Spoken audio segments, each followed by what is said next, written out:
Hi, my name is Sapna Reddy.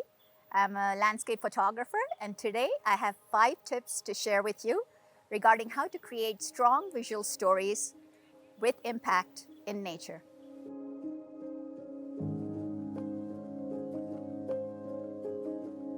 Tip number 1, finding the right location and the right subject for your story. Important to find places that we have a strong emotional connection to and subjects that we are drawn to.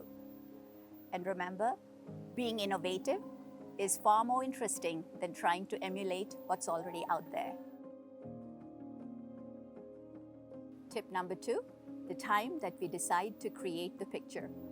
The exact decisive moment that we press that shutter button, whether it be angled light or special atmosphere, or perhaps the foliage that you're after, flowers blooming in a field, whatever it is, trying to choose the right time and light is crucial to making those stories really pop.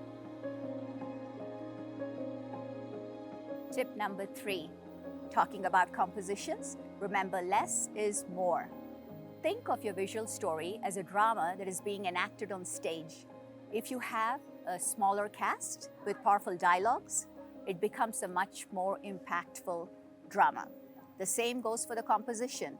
Minimalist compositions with strong focal points convey strong visual stories.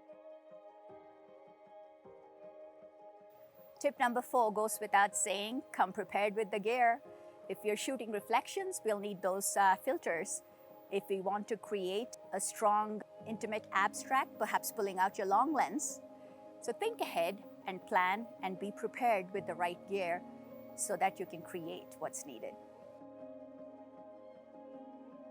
Tip number 5, perhaps the most important, is knowing how to carve that visual pathway through your image.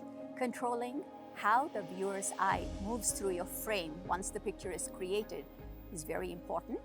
Contrast, color, light, and texture determine how we view an image. Paying attention to those 4 factors helps us carve out a strong visual pathway, which ultimately results in a strong visual story. Well, that's it for today. I hope those tips help you, and I hope you go out and have your own adventures and create those strong visual stories. Please feel free to connect with me on Instagram, Facebook, Flickr, or through my website. And I hope to one day see you on one of my workshops out there in the wild.